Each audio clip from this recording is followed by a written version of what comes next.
Abandonment can cause real big issues for the rest of your life unless you can get a handle on the fact that it's up to you to work through it. But first you have to understand why it's there, what you need to do about it, and how you can embrace being your own validation because you deserve it. Check it out.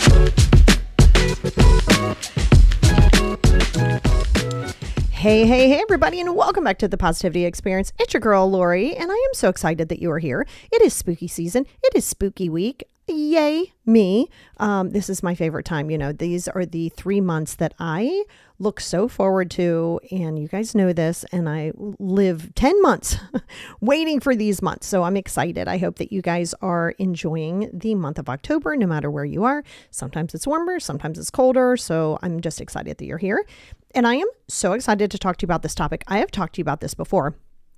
I've done a lot of research with some professors and various people in the, not just the mental health field, but that analyze brains, right? The brain development, what that looks like, and how the trauma is affected by it. So a lot of what I'm talking to you about today is science-based, and it's so important to realize that the abandonment, while an emotional response, isn't just an emotional response.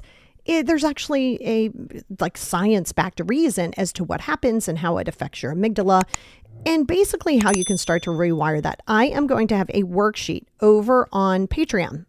This will help you. So the Patreon, we're going to go through a worksheet, give you a good place to start, good questions to ask yourself. And if that is something that you're interested in, by all means, hop over to Patreon at patreon.com/the positivity experience.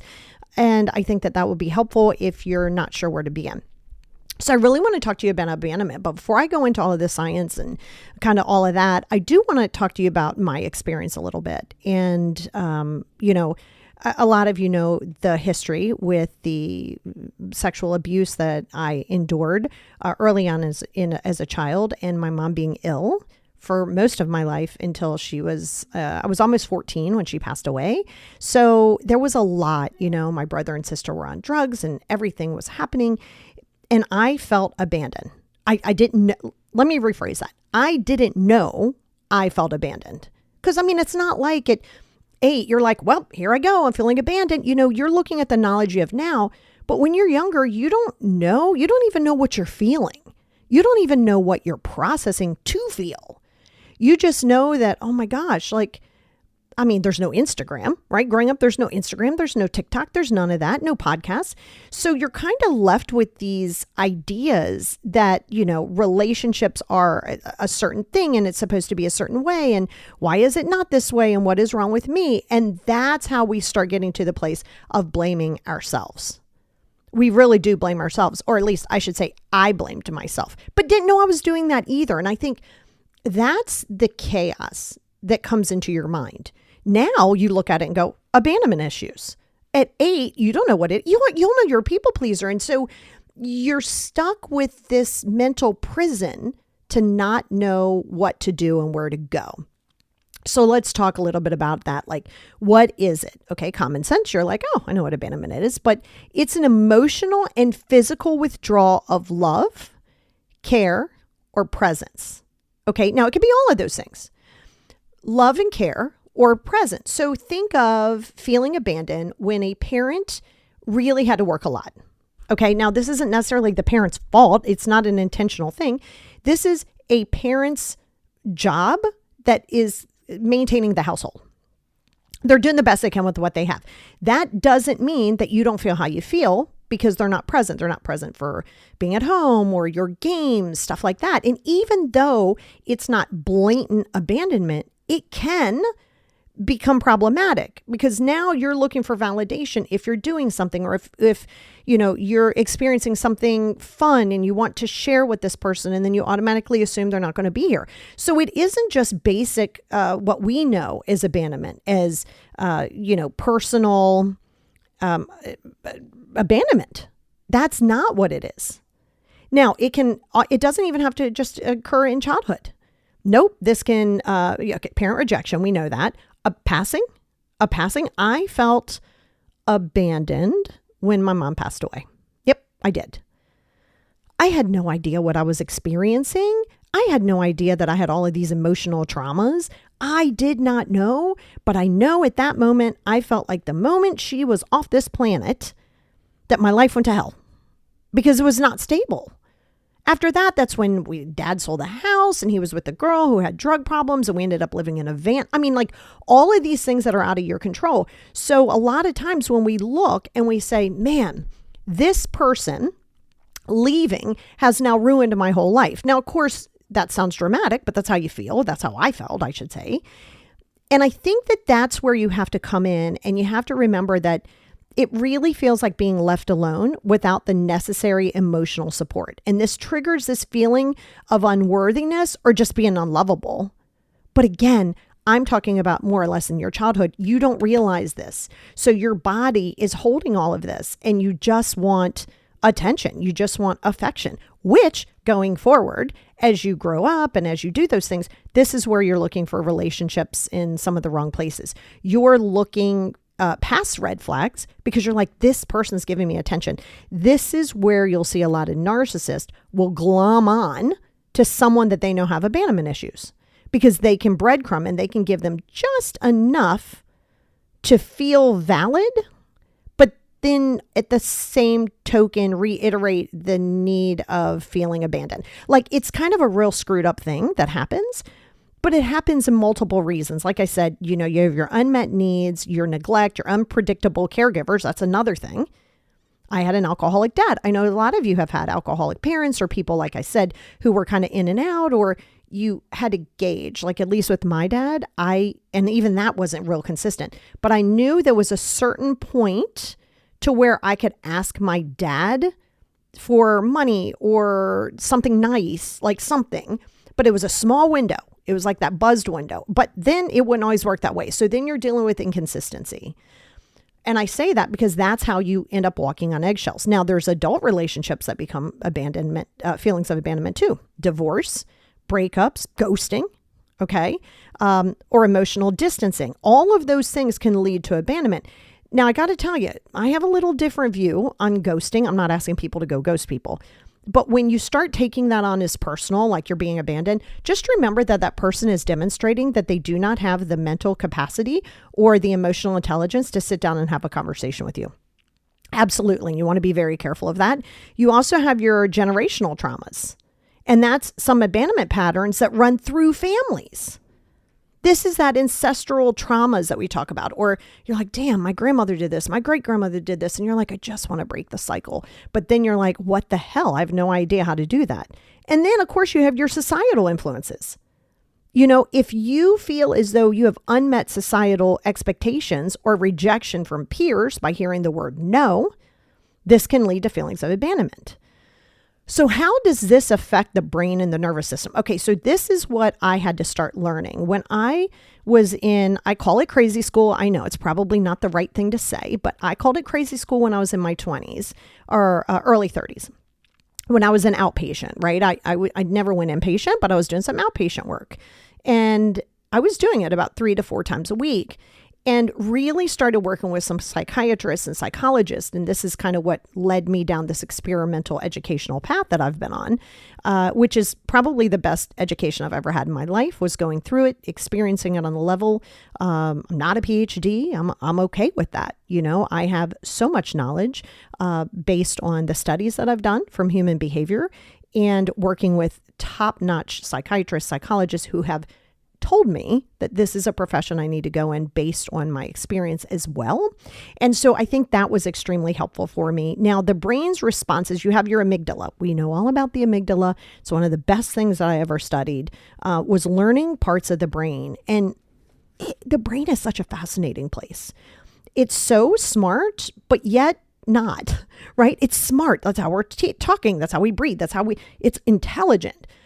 But it also only believes what you tell it, right? So it's this real screwed up thing where it's like, oh my gosh, it's so smart-ish. And it just can become problematic. And I think in that space is where you really want to say, wow, okay, so this isn't just me feeling. Now, attachment is a thing, and we will talk about it, but it isn't just that. It's also science, right? When you feel abandoned, okay, when you're in a space, your brain perceives it as a threat. You're being chased by tigers. And it activates that flight, fight, freeze, I'm going to throw fawn in there, response. Because abandonment seems like, oh my God, you're in trouble, you're in danger. So now you're in fight and flight. So your amygdala has no idea that you've been abandoned, but it knows that maybe there's some danger there. There's also a dopamine dysregulation. Now, this is also what I've learned about any of my binge eating. You guys know I've been a binge eater all my life. I've definitely have worked with it. You don't necessarily get over it. I work with it, so I'm much more aware of it. But in the evenings when I tend to binge more, or call it grazing, right? When I graze multiple times, there is a dopamine decrease, right? During the day, I'm busy. I'm talking to clients. I'm talking to you. We're doing this. The sun is out. All of these things. In the evening, once that simmers down, your dopamine can get like, oh my God, I need to hit a dopamine. So it's the absence of love or connection that can disrupt that dopamine. It causes emotional highs, emotional lows, and it makes you feel addicted to attention. This is important, or validation. You become addicted to looking for the validation. You become addicted to these things. And in that addiction, we start that cycle and we get the validation, we get the attention, good, bad, or indifferent, and it is a dopamine hit. So, I mean, you're getting it. It doesn't matter. You don't have to analyze it. There's also an oxytocin. If you've ever had children, sometimes they'll do an oxytocin drip. For some reason, I can never say that damn word. And the lack of physical or emotional affection, it actually lowers those oxytocin, see, I told you, levels, and it makes you feel disconnected or isolated. So this is chemical now, okay? Action, cause and effect, right? So the situation that you never asked for now creates a physical situation. So I don't want you to just think, oh, this is just me. No, this is also created. There's a book. I cannot remember the author's name, but it's called The Body Keeps the Score. I highly recommend listening to it, reading it. And it just kind of gives you a little bit more insight on how your body and your brain reacts to circumstances. So it's just amazing. Like the human anatomy, human brain energy is so freaking amazing. Now, it doesn't always mean it's great, but these things are all connected. Now, what is your impact on the nervous system? This is where I lived for quite some time, and I'm pretty sure some of you have been there too. Hypervigilance. Okay, hypervigilance is a thing. It's where you're constantly fearing further abandonment. So this is leading to overanalyzing people's behaviors and any relationship. So now you're looking at it and you're like, I don't know. This seems familiar. I mean, not saying that you're not, but it's the hypervigilance that creates a problem. It creates the red flags. Now, of course, that goes into your attachment style, which you guys know I have an attachment series on. I kind of specialize in attachment, just kind of leaded. It leaded that way. Clearly, it wasn't English. It has led that way and in that direction for me, just because it's something that I had to work through to get to the secure attachment, which seems like, oh my God, everybody get to secure. Yes, but that means that you have to face a lot of these challenges and be willing to exercise the situations that you need to take care of. And it again, it's that thing where it's unfair, right? But life's largely not fair, that you're like, okay, I didn't ask for this situation. I didn't know. Like, these people brought me in here. I'm using childhood traumas as far as that goes. And now you're like, great. So now I have gone through relationships and situations where I have struggled so much. It's due to how I was raised, and now it's my job to fix it. And if you don't accept that, I didn't say it's cool. I didn't say it's fun. I didn't say you're going to like it. If you can't accept that, then it's going to be a problem, because then that leads you into victim mindset. And in that victim mindset, it becomes more problematic for you. So again, it's kind of that thing where you're like, I didn't ask for this at all, but now it's my responsibility. But you're here now. I mean, that's how it is. It doesn't have to be fair, but I also want you to think of the power that you gain. Again, I know you didn't ask for it. It sucks. Think of the power that you have to validate yourself. What?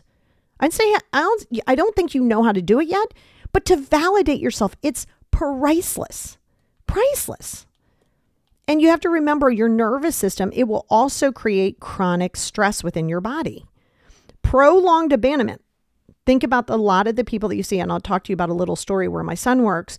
It can trigger cortisol release, which we know cortisol release is the stress thing that goes through your body and also holds weight on through your middle section. Again, it's not a bad thing. Your body thinks that it is protecting itself, regardless if it is helpful or not. But what this does do is it can lead to long-term mental illness, mental health issues, right? Anxiety, depression, and PTSD. So really think about that. Prolonged abandonment trauma. So we know you had that. So in order to work through that, that means that you have to be enough and you have to undo the idea that the caretakers were but the caretakers were supposed to come in and teach you these things. And of course they were. But you also have to remember, if a person is unhealed, they can only give you the tools in which they have. So it's really important because it can lead to PTSD, certain situations, certain smells, certain tastes. So it can be problematic. Now, what is the emotional impact? There is an emotional impact of abandonment. And this physical, we know, but it's also like, which one is worse? I don't think it has to be this one's worse, this one's better. I think there's a this and that, but I think it depends on how you are reacting with it in your body and how you're reacting with it in your emotions. Because low self-worth is an absolute big one here. It's internalizing the idea that you are unworthy of love or care, because why wouldn't it determine that? You don't know what it is you're seeking, but you realize you might see it, you might not feel it, and you're like, well, I guess it's me, right? And, you can try to make sense of it and be like, well, it's not you. Sure, it isn't you, but that doesn't mean that you're going to believe it. Now, this goes into the podcast that we just talked about, the fear of rejection. There's a hypersensitivity to any signs of disinterest or separation. So if someone says to you, hey, okay, you're talking to somebody, you're like, and it didn't have to be a relationship, like an intimate one. Hey, you know what? Me and some girls are getting together. I'm so excited. Like, do you want to come? And somebody goes, no, thank you.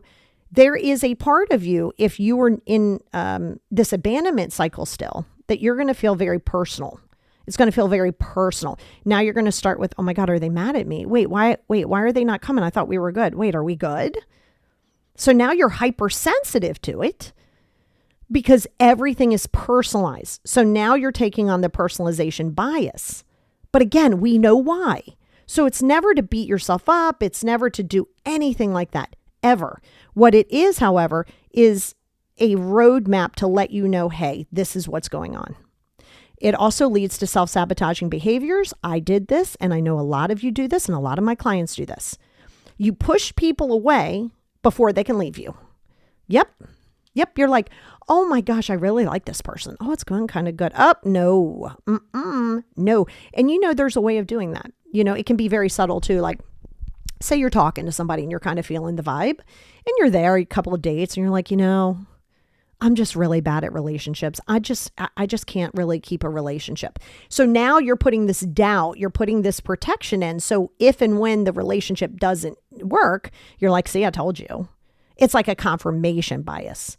So that self-sabotage is, I'm going to protect myself by pushing everybody away. This is also goes into hyper-independence a little bit, where you don't want to ask anybody for anything. No, I'm not asking them for anything. Now, there's a little bit of truth. Just sometimes people want to hold things that they do for you over your head. Sure, absolutely.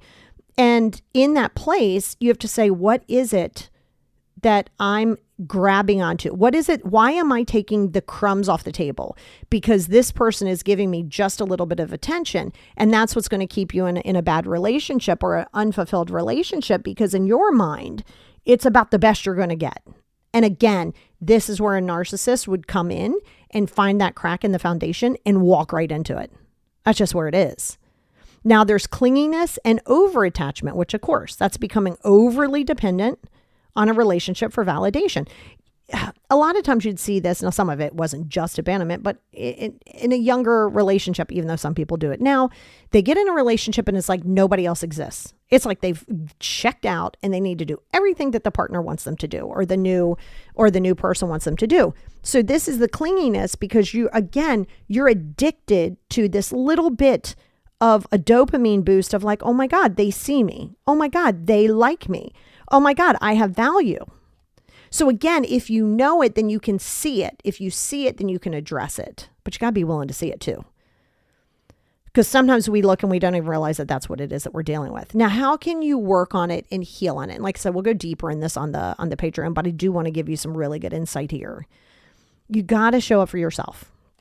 There's so many podcasts in the world out there, and definitely on my podcast, I know that there's so much on self-love, on attachments, on rejection. And again, no podcast that you listen to is going to give you different information. We're just going to deliver it to you differently, because there's only so many ways that you can love yourself. There's only so many ways that you can show up for yourself. So this aha moment that you're looking for may be how it's delivered, but no one's reinventing the wheel here, because this has been effective and known to be effective before any of us were even on this planet. So we just package it different. So don't think that somebody has more knowledge, because there is only, whether you put initials after it or not, there's only so many ways in which you can address different situations. So it's consistent self-care. Building rituals. So like I have my morning ritual, my evening rituals, my journals. It creates a sense of security within yourself. So if you're journaling, you're exercising, or you're doing hobbies, it is a sense of security. You kind of know what it is. You're giving yourself that. That's bigger than you think it is. That's not just like doing what basic people do. It isn't. Then there's reparenting practices. Comforting your inner child. Now, you guys know I do this a lot. How I did it with me and how I like to do it with my clients is not for everybody in the beginning, because you're going to have to go back to some of these things and relive them over and over again. Remember the sounds, the tastes, the smells, the sights. So for me, when I went back, and let's say I went back to the sexual abuse or even my passing, is going back there and feeling the space of helplessness. Okay, so this is why I said it's not necessarily going to be for everybody day one. Go there and submerge yourself when you were insecure, when you felt scared, when you felt unsafe. Be there, but go back there, feel that feeling, but know that you're you now and you're standing there and that person is safe. It's a practice, because you got to be willing to feel the anxiety. It is so effective. This is where exposure therapy comes in, ERP. It is spectacular, but you got to be prepared for it. So it isn't going to be for everybody in the beginning. But when you are reparenting yourself, it's so amazing, because you're showing up for yourself. You're giving yourself that love that you needed, but you didn't receive. And that's going to be hard for you at first. Like, you don't know how to do it. That's why you got to start with small things. Boundaries. Oh God, that's all I do is talk about boundaries. Learning to say no. And that's it. If you're saying yes to everything, you are not saying yes to you. Listen, you're going to have to be okay with people not liking it. You would rather distance or have people distance from you. You would much rather have people distance from you that aren't going to serve your best and highest good, even if that means you got to fill it like a little chink in the armor there. You also have to confirm. Well, that too. You also have to celebrate your small wins. You have to celebrate your small wins, affirming your progress. No matter how small it is, I don't care. I don't care if you brush your teeth today and you haven't done it in 3 days. That's a win. You got to celebrate it. Stop seeking this like big steps. And that's not going to be it.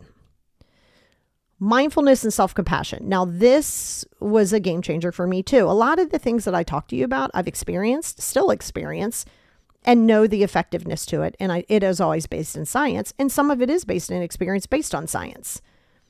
And that's why I like what I do, because it's mostly based in experience and then the science behind that experience. And I think that depends on what it is that you're seeking. You know, if you just want a clinical knowledge, which, I mean, I have that, but if you just want a clinical knowledge and something that's more traditional, that's okay too. You have to ask yourself what works for you. I've had both, and I prefer a situation where somebody has been there. Somebody has done that. They see it, but still have the education to help me through it. And for me, that works. And that's more who I'm for, not so much a doctor's perspective, even though I definitely have doctor friends that I work with. And I think it's important because you got to be mindful and you got to be honest with it and you got to be present. This is where the Buddhist practice, I kind of do a little bit of a few things, came into play. Being present. Notice and labeling your abandonment triggers without judgment. Like, oh, this is triggering it. This person, I dated this person. I liked it. They didn't call me for 2 days. It's triggered my abandonment. Now you're projecting, going back to psychological projections, now you're projecting it. Practicing radical acceptance. My God, please go listen to, get off here when you're done. Go listen to the Radical Acceptance podcast. Print out, if you're on Patreon, print out the worksheet. You've probably already done it. Go back and visit it. Whether you like it or not, it's going to be what it is. It's a bitter pill to swallow because that means you got to really put your ego in check. You got to lay that ego sword down. And it is hard because you feel protective and you feel scared. And that's okay. But you got to do it anyway. You got to be like Nike and do it anyway. Then there's that self-talk reframe. You know how I am about reframing thoughts.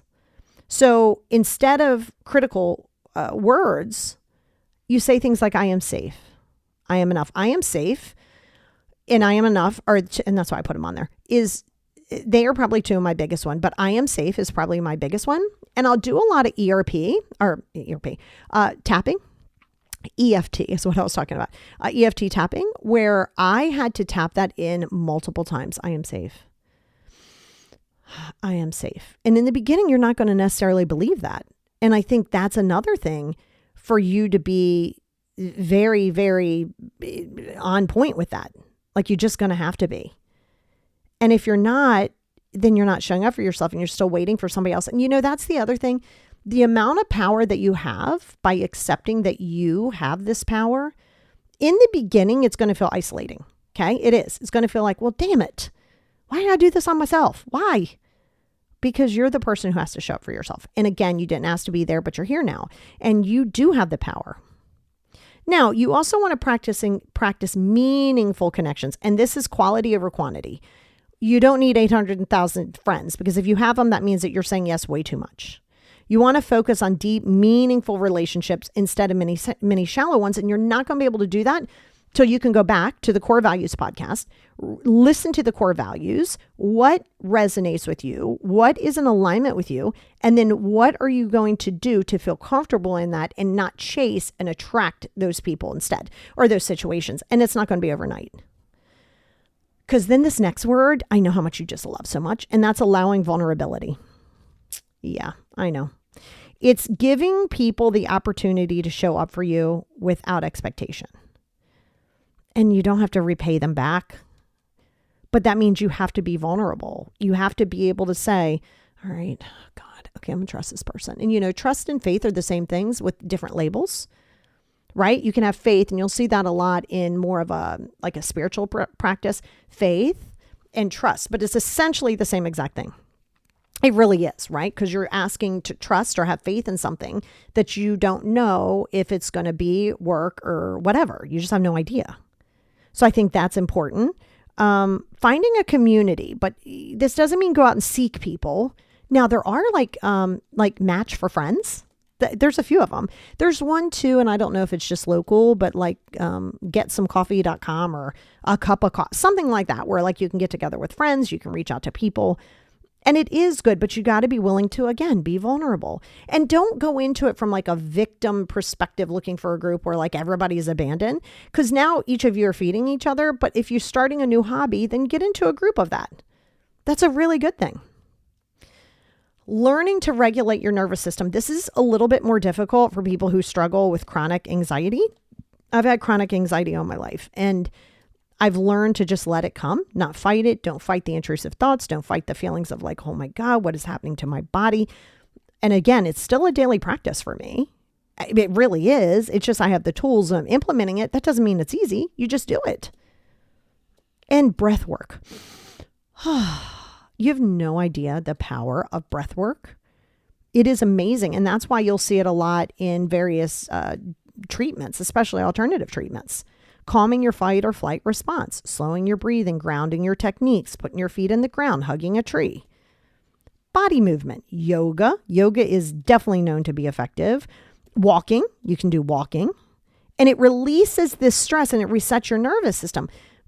But you got to be consistent. And you don't go into it with an expectation like yoga is going to make me feel balanced. Yoga is going to balance me.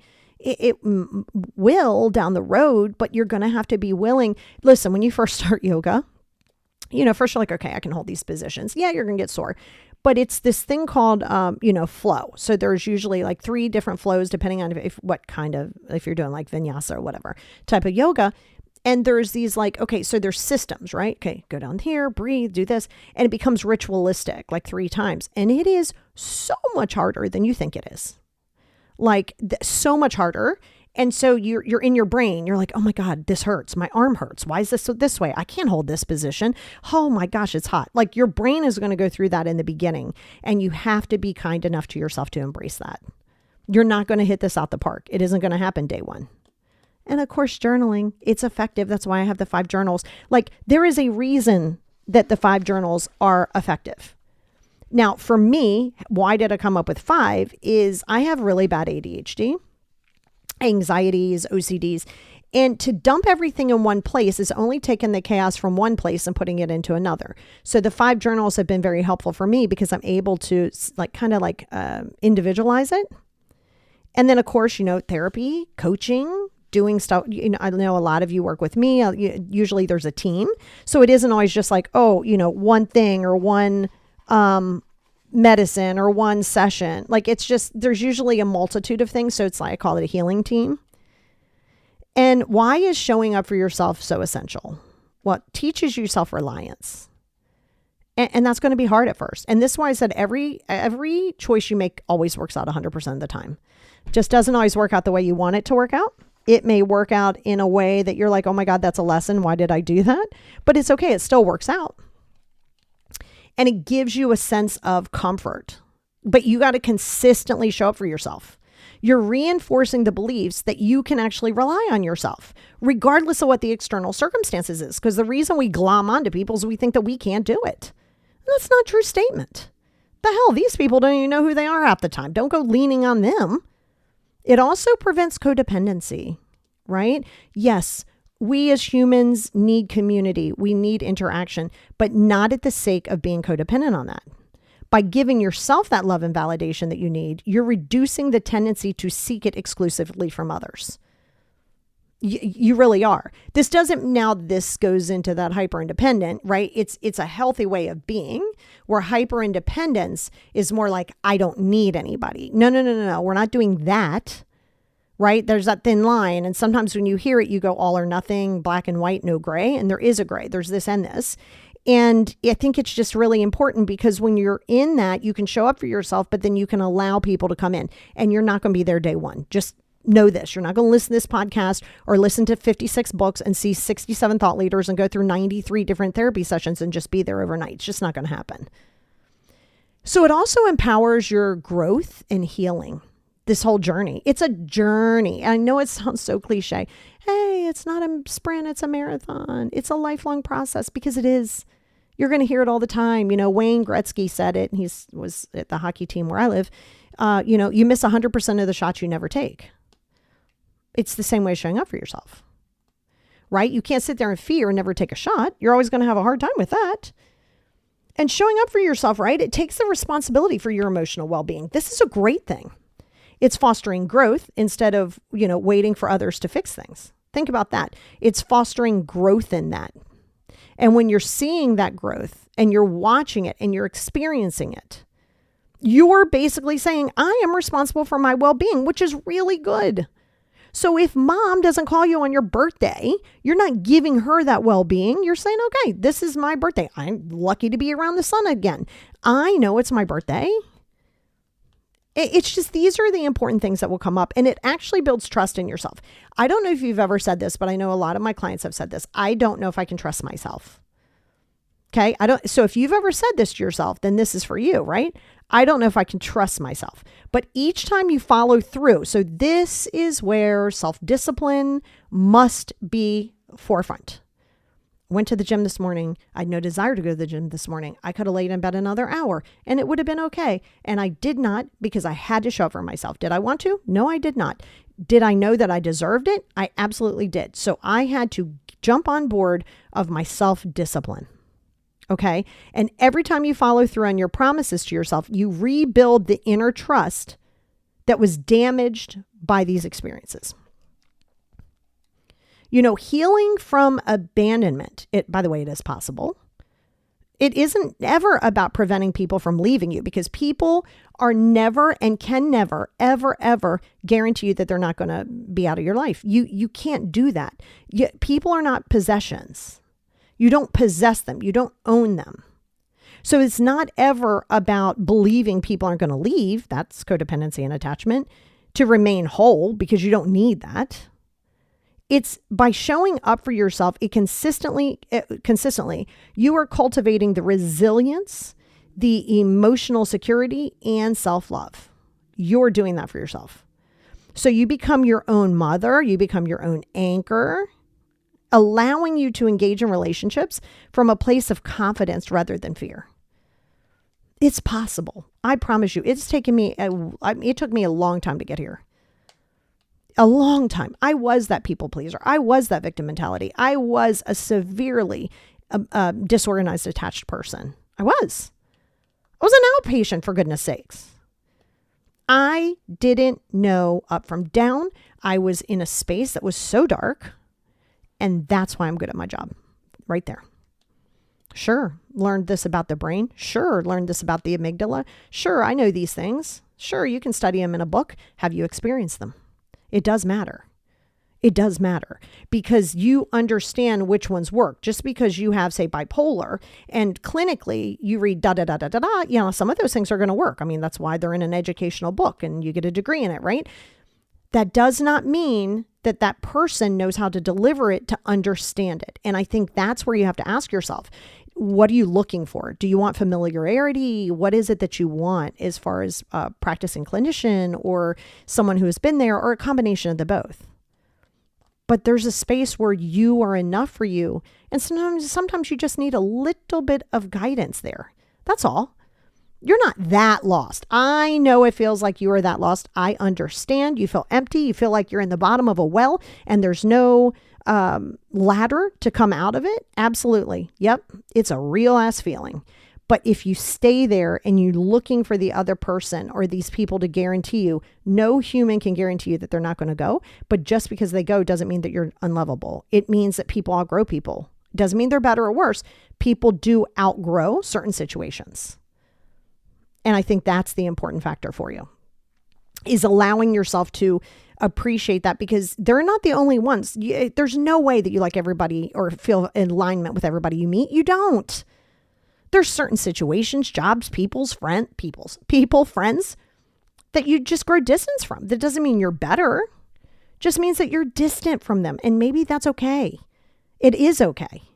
So you have to be careful of feeling as though you're abandoning people too, because if you're always worrying about their emotional state based on you moving it forward, then you're not moving forward. So that's a good highlighter for you to say, what is it that am I addicted to the feelings of being needed?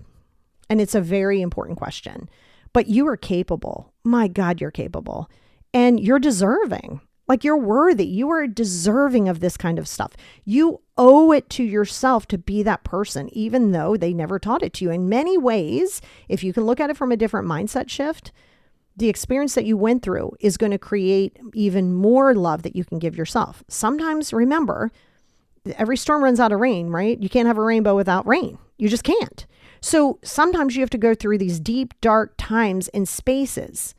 And then you're going to come out on the other side, throw me to the wolves. I come back leader of the pack. There's like all of these metaphors that you can use, but you're capable. And I promise you that when you start that, those abandonment issues get less and less. Check it out.